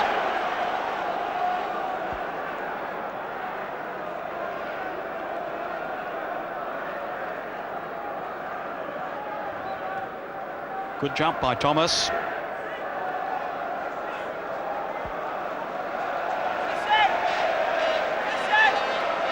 Young man who impressed us so much in the final last season. Yeah, he certainly looks happier now since he's switched into a more of an orthodox right full-back position. Off goes Malkin. I tell you, Birmingham are absolutely terrified of his pace, because not only is he a good runner, he's an orthodox, and he makes very, very good timed runs. He makes runs across the line, he ducks back in at people, and at the moment, for me, he's completely changed the course of the game.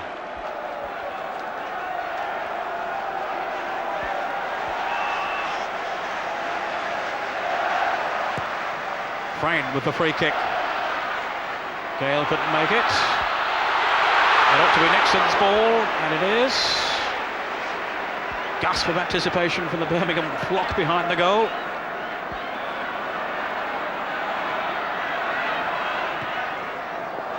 But they've seen their team's authority undermined in the second half, and well, Tranmere on top now.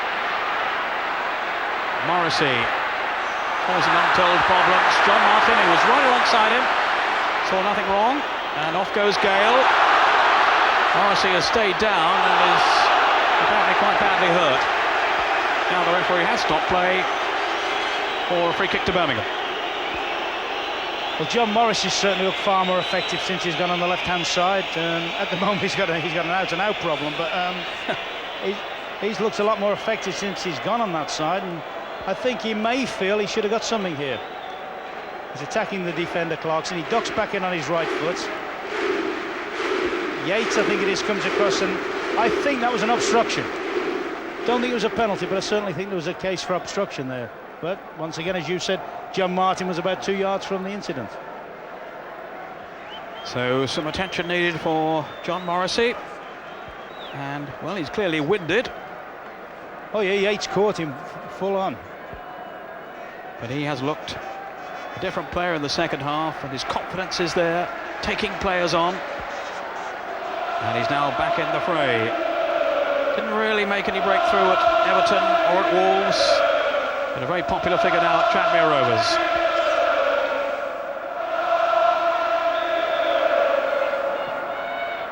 A free kick drilled in towards Overson. There's Gale! And he's done it again!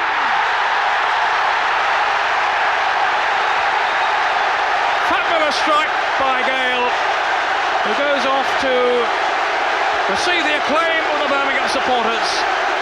2 goals for John Gale, and Birmingham are back in front. One by Overson in the air. Well, it's the old 1-2 again. Clarkson, a big high ball to the far post. Overson keeps the ball in the penalty box, and Gale, I don't know what he's been taking, but certainly this isn't the Gale I've seen over the years. I mean, that is a goal that would grace any cup final, any game. Lets it go past his right shoulder, hooks it, and he probably knew when he hit it, it was goal bound. Just over 5 minutes to go, and it's Birmingham 3, Tranmere 2. And a second goal for John Gale. Just shows the fortunes of football, though, Peter. If I was John King sitting there, I would have felt that 30 seconds earlier we should have been having a decision in our penalty box. Instead, the referee gives one the other way, and they've scored from it. Well, it's an astonishing second half, and it isn't over yet. Morrissey now. Malkin in the middle. Freen was back there. Clarkson now. John Gale, the hero of Birmingham. And didn't he tuck it away delightfully?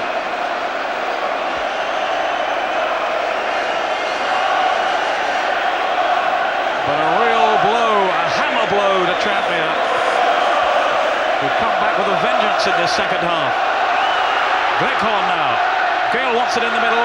Too long for him, though. Oh, and Nixon in the spot above about. And that was really the only way out. Well, they're happy again now. They got a little quiet for a while, the Birmingham followers. But now they're all smiles and the banners are waving. And here's the man they're waving them for, John Gale.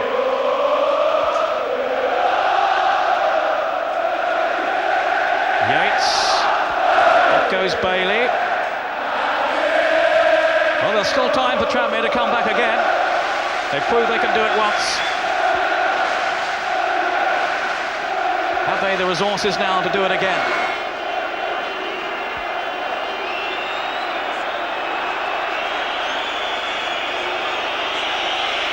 Steele wants it upfield.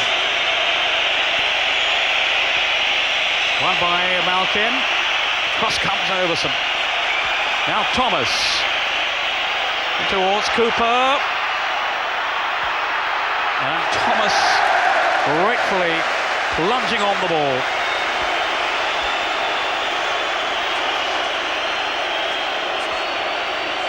Well, Ron, we'll try to catch our breath for a moment and ask you to think about the man of the match. A few contenders in the first half who perhaps weren't around in the second, and vice versa. And we'll come to you for that in a moment. Off goes Gale, and Nixon, and that came off Gale. But leading contenders, Ron? Well, in the first half, you would have to put bracket most of the Birmingham midfield in it. Second half, for me, Malkin and Morrissey have made a hell of a difference for Tranmere to give them a chance to get back in the game. Gleghorn on for Bailey, policed by Higgins.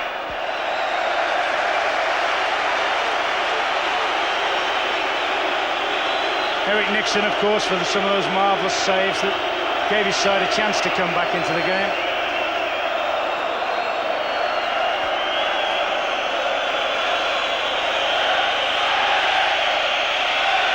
I'll ask you to name the man of the match very shortly. Lou McCurry isn't worried about that. His only concern is winning it. Chick Bates alongside him as assistant, who was here with Swindon a year ago.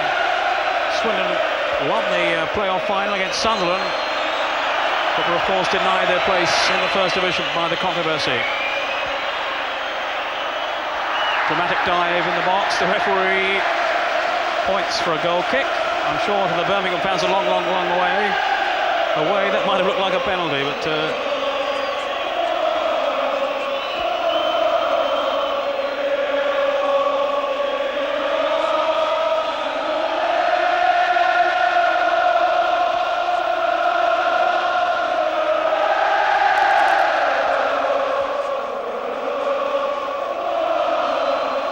only a couple of minutes left now. Can Birmingham hold on? Higgins.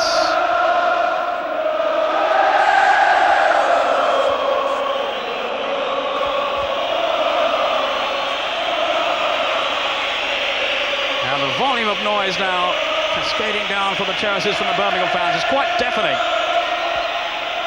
as their team are only 90 seconds or so away from winning the trophy. Well, Ron Atkinson, we'll get you now to name your man of the match. Well, I don't think it'll come as a surprise. Finals make heroes, and the most unlikely hero of all, certainly in my book, is today. There could only be one winner, John Gale. 2 goals and a wholehearted performance. Yeah, 2 goals, made the other. Numerous attempts that nearly and has generally created havoc in the Tranmere defence. And here he is again now. Gleghorn's gone down the middle. Still Gale towards Bailey. Brennan back there. Oh, he's lost Bailey. Good recovery by Higgins. A rather tired lunge at it then from Yates. For Birmingham, still pressing here, and the seconds are ticking away. Nixon, a clean catch.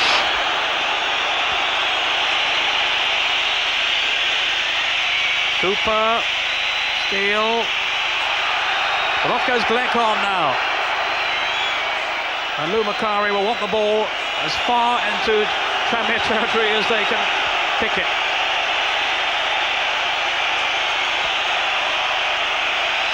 Birmingham, whose season has taken off so dramatically since the arrival of Lou McCurry, and there the smile of an absolutely elated man. John Gale, with his 2 goals, has won the cup for Birmingham.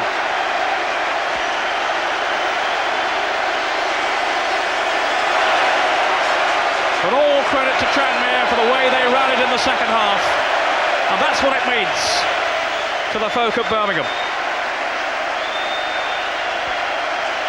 John Gale, much maligned in his early days at St Andrews earlier in the season, but now so much the hero. And the hero to those of all ages. And there, of course, the bitter face of defeat. Johnny Morrissey, who certainly turned it on for Tranmere in the second half.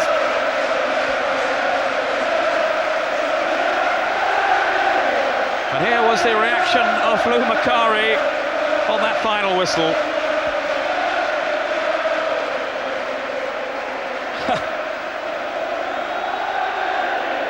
Well, that's what Lou thought of it all.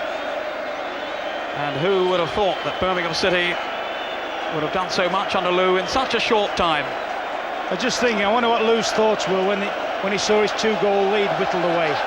You know, whether it went back to that day when he was actually playing in the final against Arsenal, And then when they got back two, they pulled two back in the last few minutes and lost to an Alan Sunderland goal with the last kick of the match. Wonder if he thought he was going to hit him again, the Wembley jinx. So Birmingham City have done it. They have won the Leyland DAF trophy. A most dramatic final it turned out to be. They have beaten Tranmere Rovers by 3 goals to 2. So up through the disconsolate Tranmere players, led by Eric Nixon, who made those brave, defiant saves in the first half. And it seemed the game was running away from Tranmere.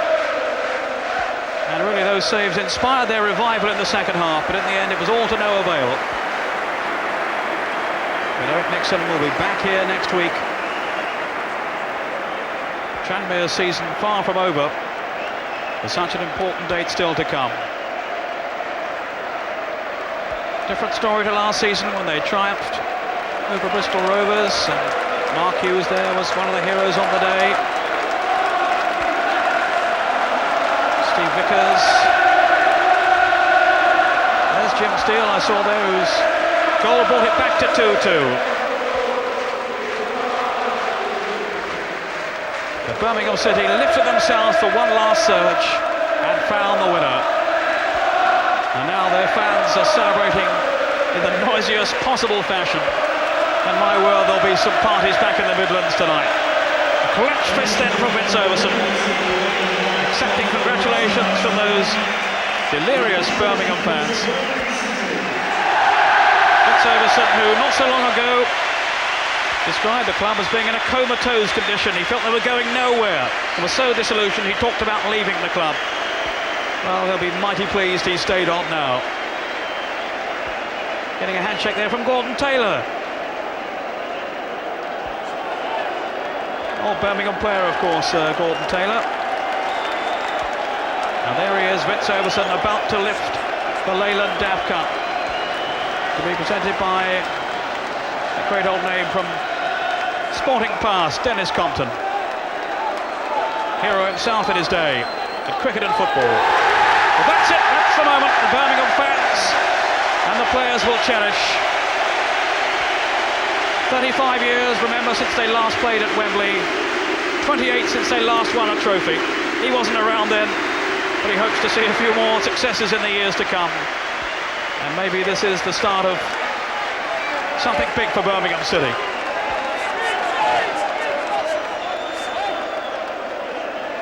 They've come down here in their masses today from the Midlands, and they certainly won't be going home disappointed.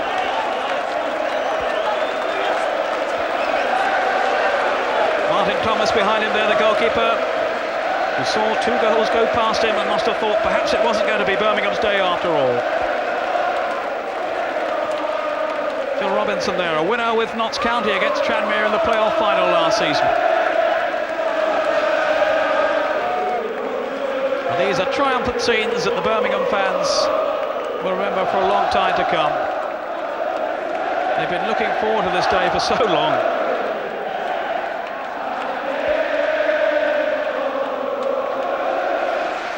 And the singing here will continue, I'm sure, for quite a while yet.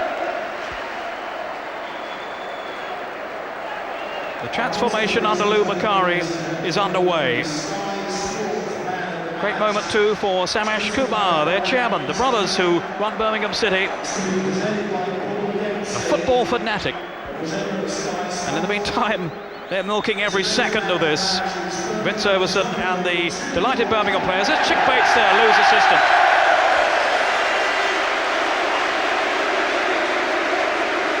They look absolutely drained at the moment, Ron. Yeah, so it's been the most dramatic of games, isn't it? They'd won it easy, then they appear to have lost it, and then out the blue, this man's weighed in with a magnificent winner. John Gale, double reason for celebration. No wonder you're smiling so much. 2 excellent goals, first of all. You know what I mean? True fans, man. You know what I mean? And then all of them, they're my bubblers, man. You know what I mean? I'm sorry about my language. Yeah, but it was a tremendous game. I really enjoyed it. You know what I mean? I mean, we had hard 4 months and whatever. You know what I mean? But apart from that, look at the crowd today. been tremendous. Well, a You know what I mean? magnificent atmosphere, but having played so well in the first half, I thought you did your best to throw it away in the second half. Nah, I think like we just relaxed with it. You know what I mean? But we just carried on, and and we deserve it. You know what I mean? So we got the points. So. Okay, John, I'm just going to give you the Man of the Match award. Many congratulations, and a marvellous winning goal. Well done, John. So, thanks a lot all. Right, that's it.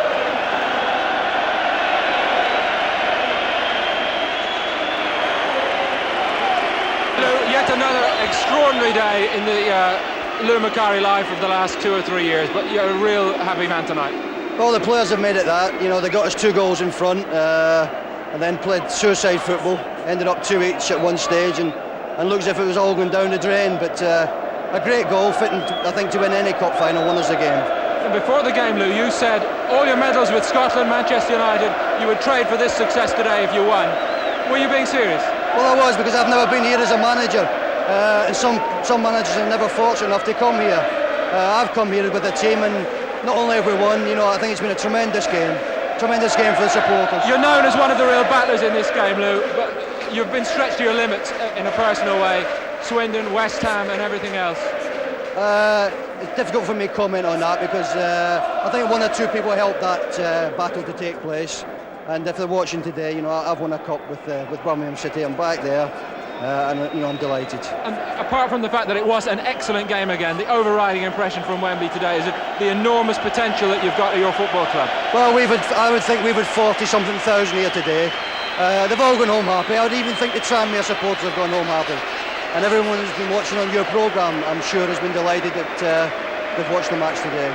What for the next coming season? Oh, it's too early yet. Let's get today over with.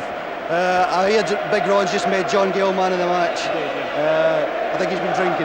Have you, Ron? Lou, well done. Good to see you with a smile on your face. Hope it lasts. Well done. Well, what about that, Ron? He says you've been drinking to make him man of the match. I tell you what, the little man himself will start drinking. He knows himself what a favour he owes that guy. As I say, Wembley's about heroes. John Gale is as big a hero as there's been in years. It's a fairy tale for him, really. Actually, Lou's teetotal, isn't he? He won't be drinking tonight. He is indeed, yeah. But as I say, he'll be on a high tonight, the little man, and deservedly so. Deservedly so. After what's happened to him over the last couple of years or so, to come back and do this and be appreciated. I mean, that's the big thing. Those people behind that bottom goal singing their hearts up, they appreciate the little man. But as in any final, of course, the contrast is the dejection of the losing side, and there the faces of despair for the Tranmere players, Vickers and Higgins there, applauding their fans for the support they gave their team today. But it's all about the winners now.